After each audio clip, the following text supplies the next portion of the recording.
Hello student. आज मैं दुदुन मेहता आप लोगों को बीएससी फिफ्थ सेमेस्टर का पेपर फर्स्ट जिसमें कि मॉलिक्यूलर बायोलॉजी एंड बायोटेक्नोलॉजी है तो स्टार्ट करने जा रहा हूँ। तो चलिए स्टार्ट करते हैं। पेपर पेपर फिफ्थ में यूनिट फर्स्ट जिसमें आपको पढ़ना है structure of DNA, nucleoside, nucleotides, polynucleotide chain, Watson and Crick, DNA double helix model, DNA as genetic material, packaging of DNA and types of DNA.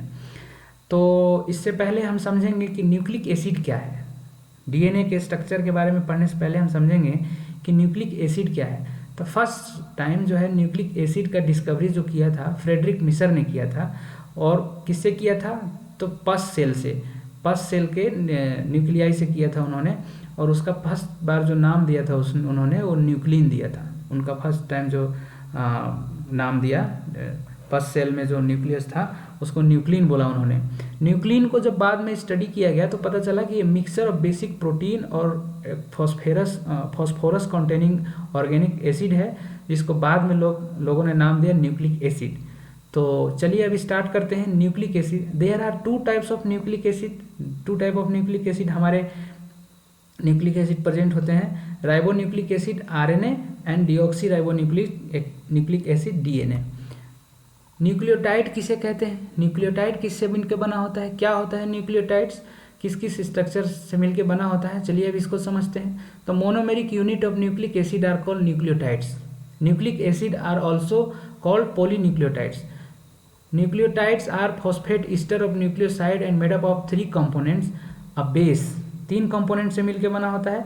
A base that has a nitrogen atom, दूसरा है a 5 carbon sugar, तीसरा है an ion of phosphoric acid. ठीक है, तो पहला जो इसमें न्यूक्लिक एसिड में जो प्रेजेंट होता है नाइट्रोजनस बेस, चलिए अब उसके बारे में स्टडी करते हैं कि नाइट्रोजनस बेस में क्या कैरेक्टरिस्टिक होते हैं।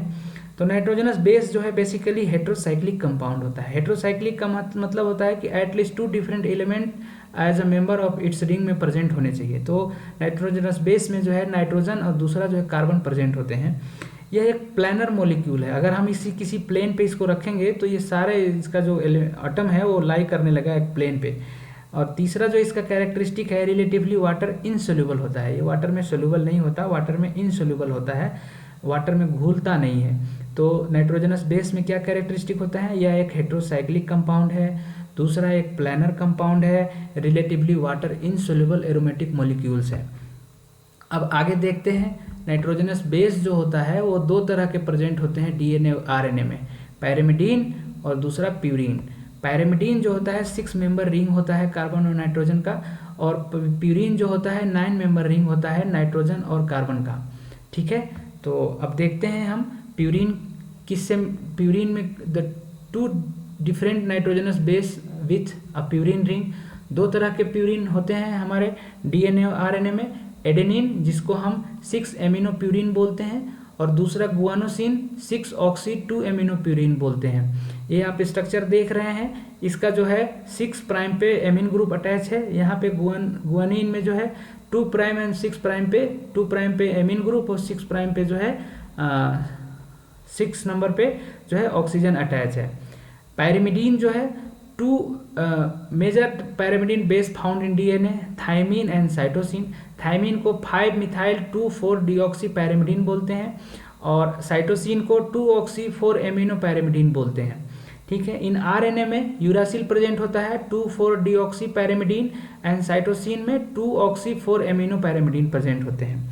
ठीक है, आगे देखते हैं। शुगर जो मॉलिक्यूल है, naturally occurring nucleic acid have 2 type of pentose sugar. जो नेचुरली अकरिंग न्यूक्लिक एसिड है उसमें 2 तरह के शुगर प्रेजेंट होते हैं। एक होता है राइबोज शुगर, दूसरा होता है डीऑक्सी राइबोज शुगर। तो हम लोग बात करते हैं राइबोज शुगर का। राइबोज शुगर जो होता है वो आरएनए में प्रेजेंट होता है। ठीक है, राइबोज शुगर के जो 2 प्राइम जो कार्बन होते हैं, 2 प्राइम कार्बन, ये आप स्ट्रक्चर देख रहे हैं फिगर में, 2 प्राइम पे जो कार्बन होता है उसमें OH एल्कोहल ऐड होता है, एनहाइड्राइड ग्रुप ऐड होता है। लेकिन डीऑक्सी राइबोज में यहाँ पे सिर्फ हाइड्रोजन अटैच होते हैं। यही बेसिक डिफरेंस है राइबोज एंड डीऑक्सी राइबोज में। ठीक है, और ये जो हम प्राइम जो लेबलिंग किए हुए हैं 1 prime 2 prime 3 prime 4 prime and 5 prime, तो ये प्राइम जो है नाइट्रोजनस बेस और शुगर को डिफ्रेंशिएट करने के लिए किया जाता है कि नाइट्रोजनस बेस में और शुगर में जब हम लेबलिंग करेंगे तो किस तरह से लेबलिंग करेंगे, उसका नाइट्रोजन 1 लाइक कितना नंबर पे करेगा। अगर उसमें भी 1 प्राइम 2 प्राइम या 1 2 लिख देंगे, इसमें भी 1 2 लिख देंगे, तो हमको लेबलिंग करने में जो है कन्फ्यूजन होगी। इसके लिए ये 1 प्राइम 2 प्राइम एंड 3 प्राइम लिखा जाता है और जो है नाइट्रोजनस बेस में 1 प्राइम 2 प्राइम नहीं लिखा जाता। ठीक है, आप बात समझ गए। The carbon atom of the ribose and deoxy ribose present in nucleoside और nucleotide are designated with a prime mark to distinguish them from the backbone numbering in the nitrogenous base. Unprimed number refer to the atoms of nitrogenous base. तो आगे देखते हैं, nucleotide and nucleoside, दो structure मुझे पढ़ने हैं। तो अभी हम समझते हैं कि न्यूक्लियोसाइड क्या होता है और किससे मिलके बना होता है। न्यूक्लियोसाइड जो होता है वो शुगर और नाइट्रोजनस बेस से मिलके बना होता है। शुगर और नाइट्रोजनस बेस, ये शुगर है, आप फिगर में देख रहे हैं, ये शुगर और ये nitrogenous base beta N glycosidic bond से अगर अटैच हो रहे हैं तो इसको हम न्यूक्लियोसाइड बोलेंगे। क्या बोलेंगे? इसको न्यूक्लियोसाइड बोलेंगे।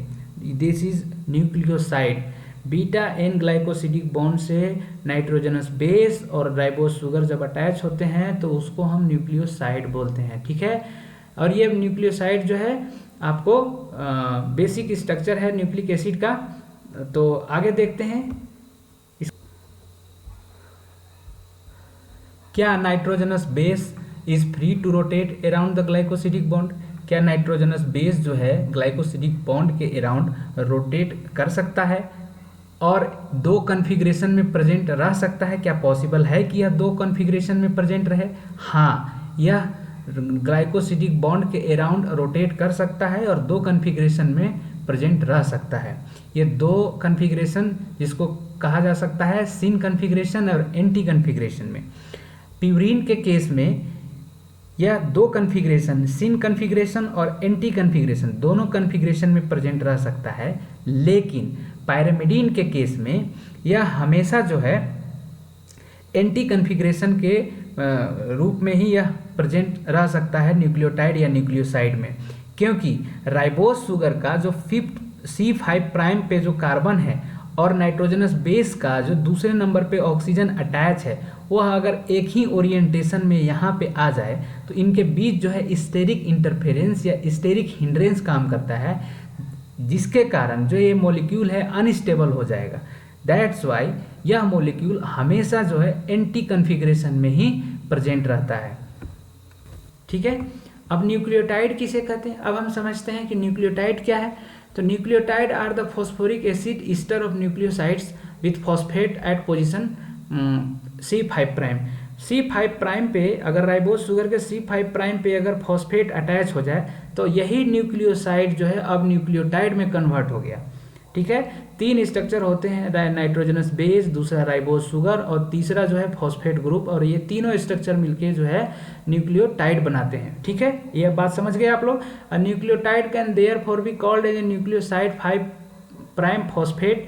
न्यूक्लियोटाइड कैन हैव 1, 2 और 3 phosphate group at C5 prime position.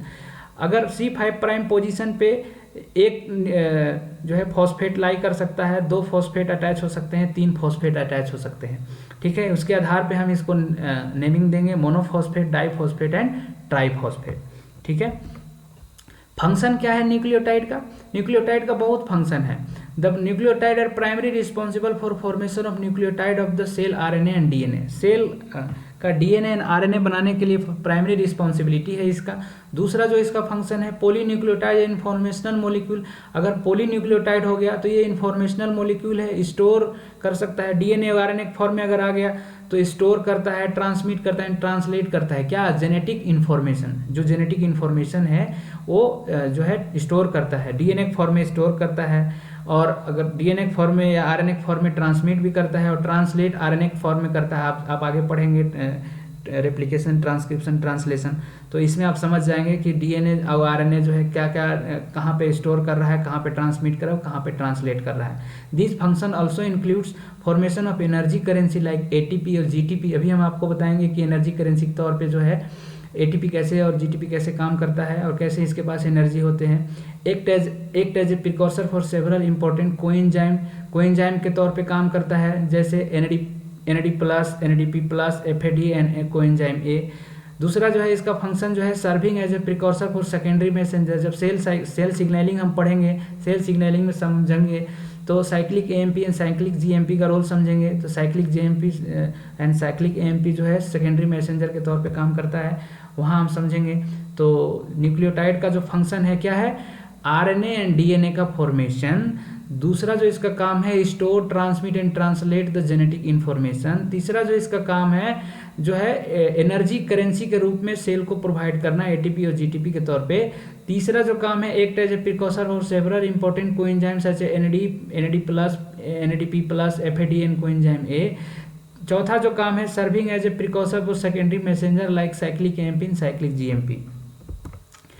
अब हम जानते हैं ATP के बारे में। It is the chemical link between catabolism and anabolism. Catabolism and anabolism के बीच के जो कनेक्टिंग लिंक है उसको हम ATP के नाम से जानते हैं। It is energy currency of living cell. यह लिविंग सेल में एनर्जी का एक करेंसी के रूप में, जैसे आपके पास पैसे होते हैं करेंसी के रूप में, उसी तरह से सेल के पास जो है ATP होता है करेंसी के रूप में। It act as a donor of high energy phosphate. ठीक है, ATP consists of the adenosine and 3 phosphoryl group. Phosphoester bond followed by 2 phosphoanandrite bonds referred to as high energy bond. The active form of ATP is usually a complex of ATP with magnesium and manganese and magnesium ion. ठीक है, अब हम समझते हैं जो ATP बना होता है वो nitrogenous base, ribose sugar and 3 phosphate attach होते हैं। पहला फॉस्फेट जो अटैच होता है वो फॉस्फोएस्टर बॉन्ड से अटैच होता है। दूसरा फॉस्फेट जो अटैच होता है वो फॉस्फोएनहाइड्राइड बॉन्ड से अटैच होता है। तीसरा फॉस्फेट जो अटैच होता है वो भी फॉस्फोएनहाइड्राइड बॉन्ड से अटैच होता है। ये 2 फॉस्फोएनहाइड्राइड बॉन्ड जो होते हैं वो हाई एनर्जी बॉन्ड होते हैं। न्यूट्रल pH पे यानी pH 7 पे जब हम इस बॉन्ड को ब्रेक करते हैं तो 7.3 किलो कैलोरी पर मोल एनर्जी जो है रिलीज होता है। दूसरा फॉस्फेट को भी अगर हम ब्रेक करते हैं तो 7.3 किलो कैलोरी जो है एनर्जी पर मोल प्रोड्यूस होता है। बट जब हम तीसरा फॉस्फोएस्टर बॉन्ड को ब्रेक करते हैं तो इसमें बहुत कम एनर्जी 3.4 किलो कैलोरी पर मोल जो है एनर्जी प्रोड्यूस होता है। तो इसीलिए सेल का करेंसी बोला जाता है। ये फॉस्फोएनहाइड्राइड बॉन्ड जब ब्रेक होते हैं तो सेल को एनर्जी प्रदान होता है। एनर्जी ATP को जब ADP प्लस PI में जब कन्वर्ट करते हैं तो यहाँ पे एनर्जी प्रोड्यूस होता है 7.3 किलो कैलोरी। और सेल में तो लिविंग सेल में तो और हाई मतलब ज़्यादा मात्रा में एनर्जी प्रोड्यूस होता है। हम आगे बात करेंगे इसके बारे में। Naming of nucleoside and nucleotides. Nucleoside in RNA, अगर न्यूक्लियोसाइड है और RNA में है तो इसको बोलेंगे एडेनोसिन, गुआनोसिन, साइटिडीन, यूरिडीन। अगर DNA में है तो deoxy adenosine, guanosine, deoxy cytidine, deoxy thymidine. अगर न्यूक्लियोटाइड प्रेजेंट है इन RNA में तो एडेनाइलेट बोलेंगे, गुआनाइलेट, साइटिडाइलेट, यूरिडाइलेट। अगर DNA में प्रेजेंट है न्यूक्लियोटाइड तो क्या बोलेंगे, deoxy adenylate, deoxy guanylate, deoxy cytidylate, deoxy thymidylate. Nucleoside monophosphate है तो उसको क्या बोलेंगे, अगर एडेनिन है तो AMP, गुआनिन है तो GMP, साइटोसिन है तो CMP एंड यूरासिल या थाइमिन है तो UMP या TMP बोलेंगे। न्यूक्लियोसाइड डाइफॉस्फेट है तो ADP, GDP, CDP, UDP या TDP बोलेंगे। न्यूक्लियोसाइड ट्राइफॉस्फेट अगर है तो ATP, GTP, CTP, UTP या TTP बोलेंगे। अगले क्लास में मैं पढ़ाऊंगा DNA का structure and packaging of DNA। ठीक है, आज इतना ही। Thank you.